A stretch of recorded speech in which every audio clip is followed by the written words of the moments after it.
The electrocardiogram, or ECG, is a recording of the heart's electrical activity via leads placed at standardized points on the subject's body.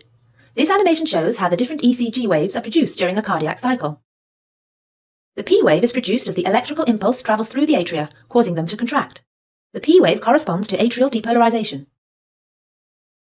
The impulse then travels through the atrioventricular node, producing a flat section on the ECG, known as the PR segment.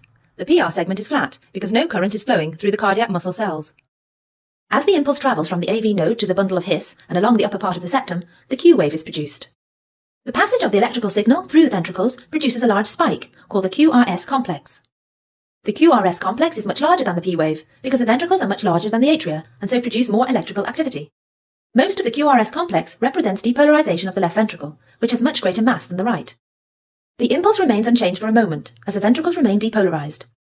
This gives rise to another flat section, called the ST segment.